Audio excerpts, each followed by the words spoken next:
Hi guys, and welcome back. It's been a long while. This is probably the last little bit of old material. After this, everything should be new, because, yeah. So, it's mostly dialogue, this one, so for those of you who enjoy Cat Lady and its story, please stick around. Unfortunately, action-wise, not really much happening, so, yeah, let's get started.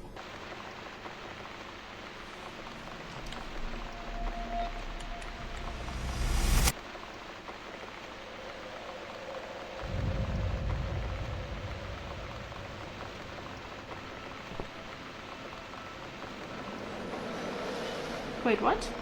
Hope you don't mind creepy posters. It's your room. You can do what you like with it. But I definitely prefer this to fairies, rainbows, and pink unicorns. Did you make these? No. My boyfriend made them. Some of them, anyway. So, Miss Ashworth, I happen to have a bottle of wine in my bag. I was going to leave it to Robert, but I forgot all about it. Robert? The guy with the rats? Oh, yes. Of course. So, shall we have a drink, then? We could get to know each other a bit more. I know, I promised I won't get in the way. And, I mean, you don't have to if you don't feel like it. But since we're going to live together for a little while, it won't hurt if we talk to each other, will it?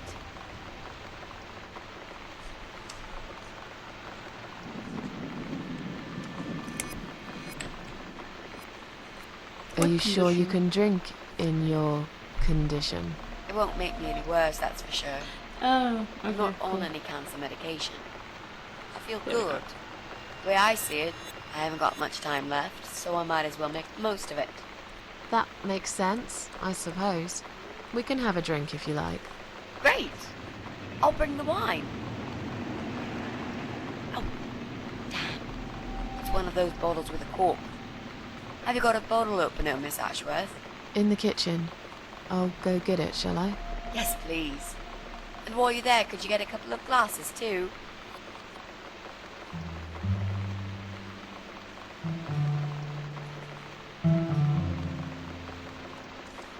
I don't understand.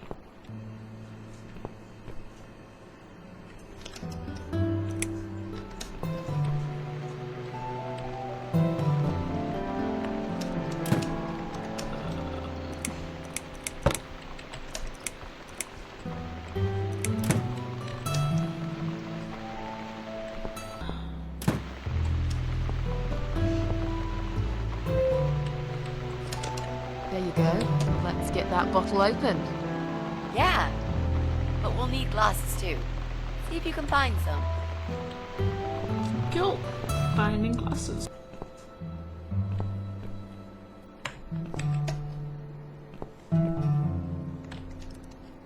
Okay, there we go. Wine glasses.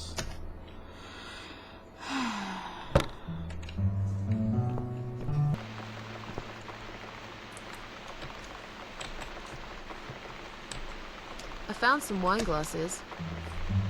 Ta-da! All right. That's all we need. Oh, and Miss Ashworth, I really must say this before we start. Yeah?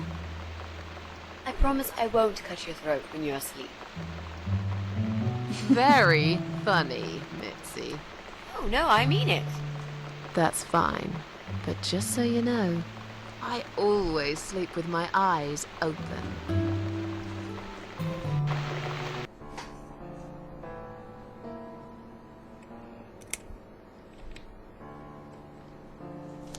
Oh, it's not raining anymore. Oh, well, I don't mind rain. Sometimes I even like it. But according to weather forecast, there's a nasty fog coming. Now that I'm actually scared of. I got lost in a fog once, when I was just 9 or 10. I remember I sat under a tree crying, thinking some monster would appear right in front of me and drag me away. But now that you're a big girl, you know there are no monsters. Yeah? How do you know?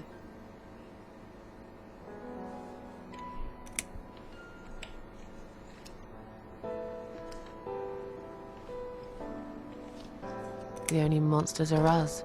Murderers, rapists, arsonists. Pretty much. They're the real beasts. So far from humanity, they're no longer capable of feeling compassion or guilt. They're the ones we should really be afraid of. But whether they're lurking in the woods, or fog, or the darkness of our cellars, it's all irrelevant. You can't predict what happens. You can't do anything to stop it. There is only one way. You turn into a beast yourself, and like them, you show no mercy. Whoa! Where did that come from, Miss Ashworth? I just Yeah, don't like also wondering. murderers. They're nothing but parasites. Dum dum dum. How are you planning to find this guy? I don't know yet. A bit of detective work, perhaps. It shouldn't be that hard, really. There are only 8 apartments here. One is yours. That leaves us with 7. I was hoping that you could give me a hand, actually.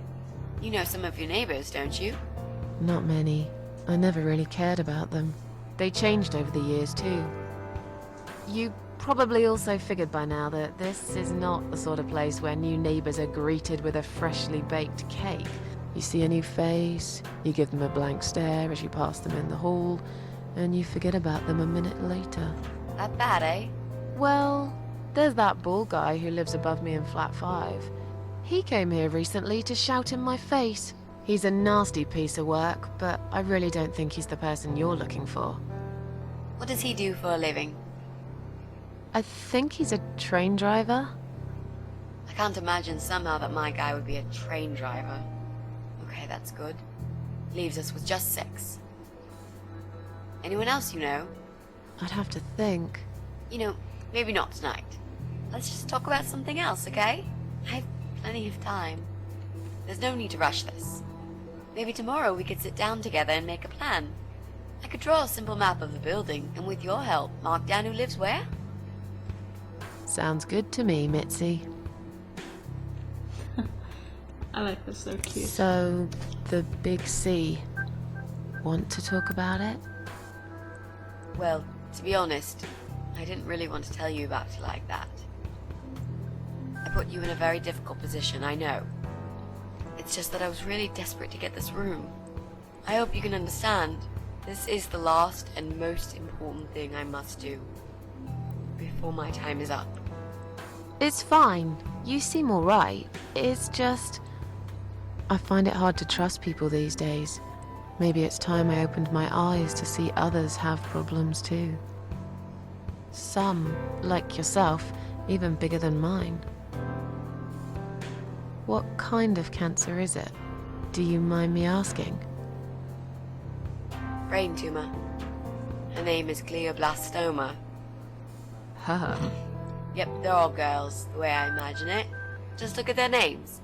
Lymphoma, melanoma, myeloma, leukemia, sarcoma. Each of them a fucking goddess of death. Beautiful and ruthless. You might just be right about that, Mitzi. I used to be a nurse. I know a few things about cancer. And I know glioblastoma. She's a real bitch. Yeah, and yet she gets to be the prom queen before night ends, while I disappear down the back exit. How long? They said I had a year. But that was 6 months ago, so... yeah. Not awfully long. Is there anything... They've tried. I'm sorry. Yeah. So am I. Do you want to talk about something else? You mentioned a boyfriend. Tell me something about him. Yeah, okay. Let's talk about him. His name is Jack. He's dead. Oh. Miss Ashworth, are you sure you want to listen about my miserable life? I don't want to bring you down. These aren't happy stories. And I'm not a happy stories kind of person. I'm sure you've noticed by now. I guess so. Anyway, I suppose I would have had to tell you about Jack sooner or later. After all, he is the main reason I'm here. I just don't know where to start.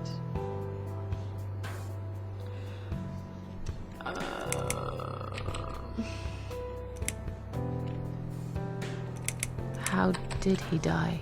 How did he die? I'll get to that, Miss Ashworth. Let me just tell you more about him first, so you could understand what happened. Alright. Tell me how you two met. Oh, we knew each other for like forever. We grew up on the same street. It's funny how we seem to be made for each other. Perfect match. I always knew he was the guy for me, and I'm sure he never doubted that either.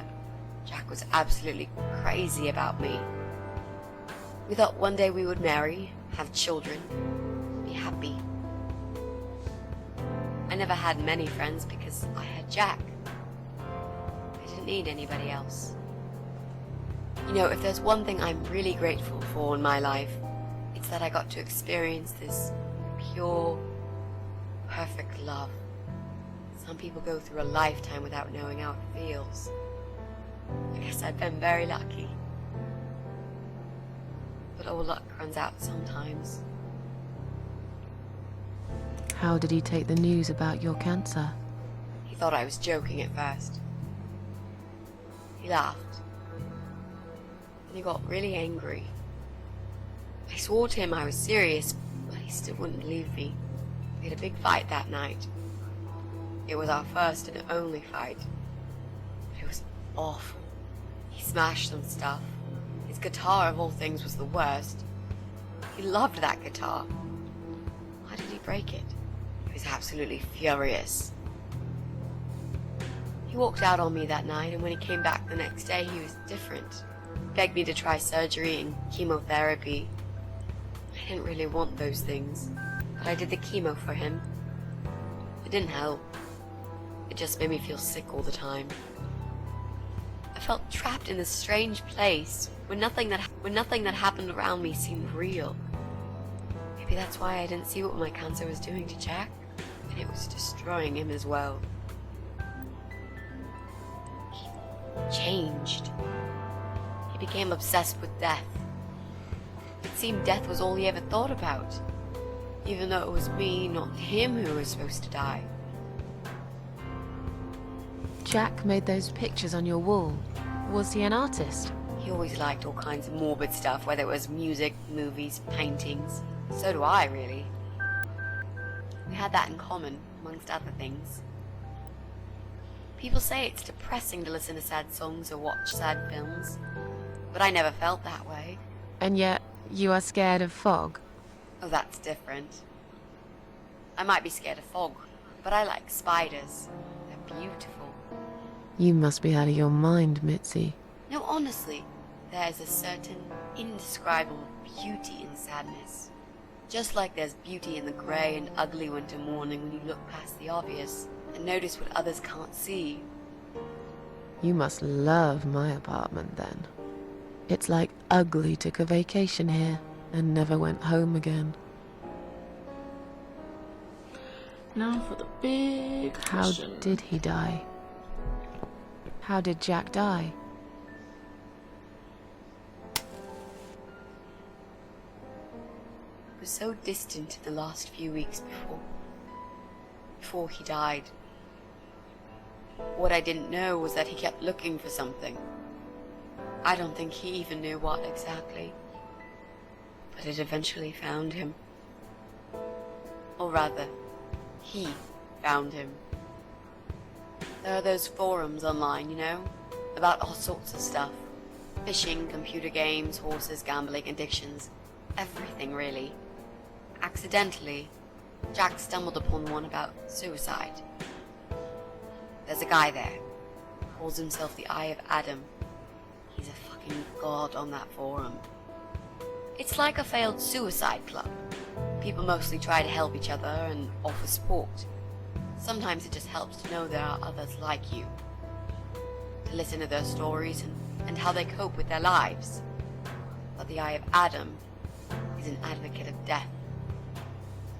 He dwells on human weakness. His job is to plant an idea, to to give them a reason to die and tell them how to do it, once and for good.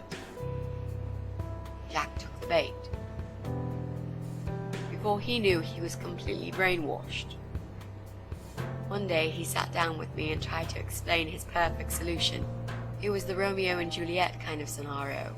We were both to die together in each other's arms. It was supposed to be a quick and foolproof death. There was no chance we would have been saved, all thanks to the eye of Adam, who created a tool for perfect suicide. He told me it was very simple. All we needed were 2 easily accessible household chemicals, which combined together create a gas called hydrogen sulfide that kills you within a couple of minutes. I told him he was fucking nuts, of course, but he just wouldn't give up. He reasoned with me, and he begged, and eventually just kept screaming at me. I figured it was his crazy idea of a modern romance, but it was downright tacky and just wrong. Finally, he said he would get everything ready and wait for me in our special place at dawn, 5 in the morning. Don't be late. Those were his last words he said to me. Then he stormed out. I cried for hours, thinking I didn't deserve all that from the person I loved most in the whole world. A few times I even tried to persuade myself that maybe he was right and I should do it. I just couldn't. I eventually fell asleep. I didn't plan it. My head was killing me. I was so tired. I woke up suddenly. I could see the sun rising out my window. It was nearly 5. In utter panic, I threw myself off the bed and ran out the door. I needed to stop him. I needed to get there before it was too late. But right there in my bedroom, before I even left, I already knew it was. When I arrived at our special place, it was already bright. We used to go there in the past, drink wine, sometimes smoke weed and listen to Pink Floyd, sometimes make love in Jack's car. There wasn't really anything special about that old parking lot. But to us there was. It was completely abandoned. It was quiet. It was safe. After that day, I've never gone there again.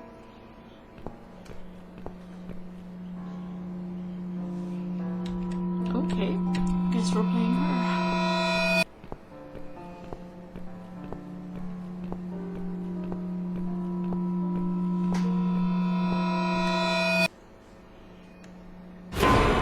That's the car.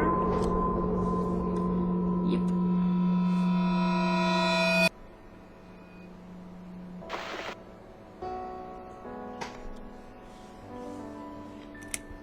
There were signs on the car windows. Warning signs, yeah. I found on that forum that the Eye of Adam doesn't want any accidental deaths. So we posted this poster design for people to print. It turns out there's a whole sick ideology behind it. Fumes from the car could hurt anyone who opens the door, and that's not the point. The idea is to die willingly and with clear mind, to prepare for it, to embrace it. Jesus. You'd think the police would investigate the whole thing. Sounds almost like a sect. This guy knows how to hide. Yep. The police can't be bothered to make an effort. It took me 3 months to track him down. Now I'm finally so close. I can almost smell that fucker.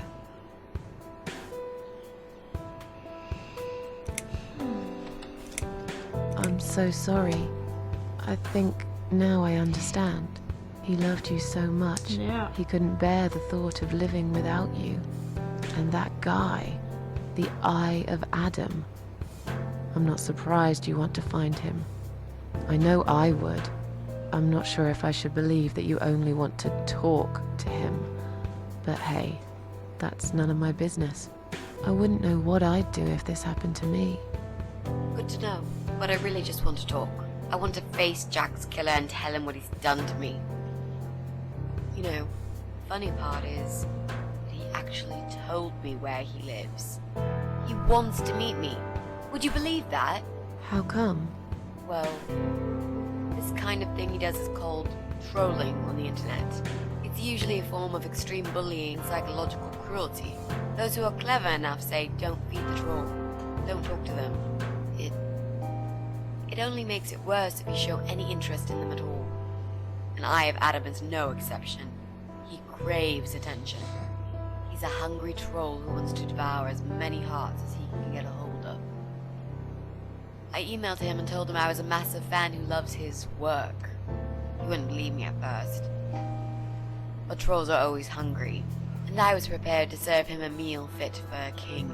What do you mean? I fed him so much bullshit that he really believed I'm a suicide preacher just like him. Great. I wish he'd given you his door number, though. It's all a part of some sick game he's playing.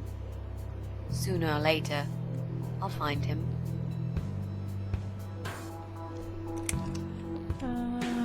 This is... How strong is that gas?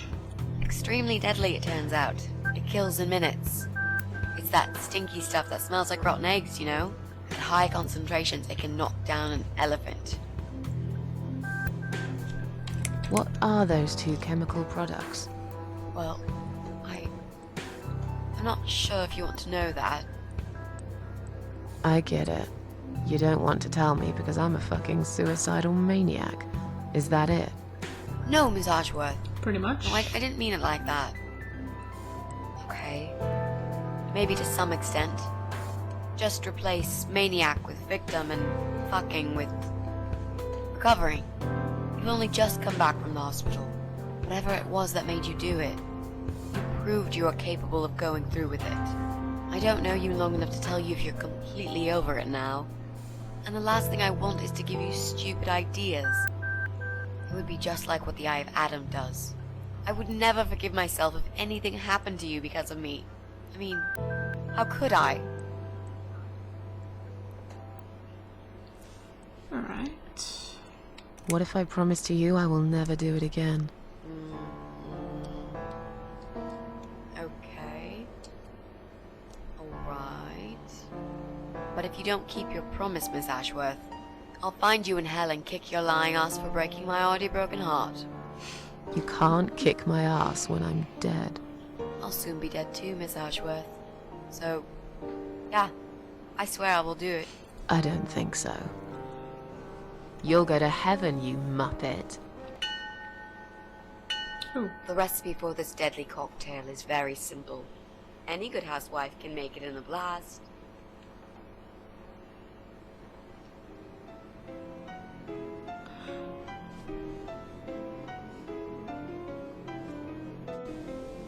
So there you go, guys. Hope you guys enjoyed, and let's do this. I'll see you guys in the next one. Ciao.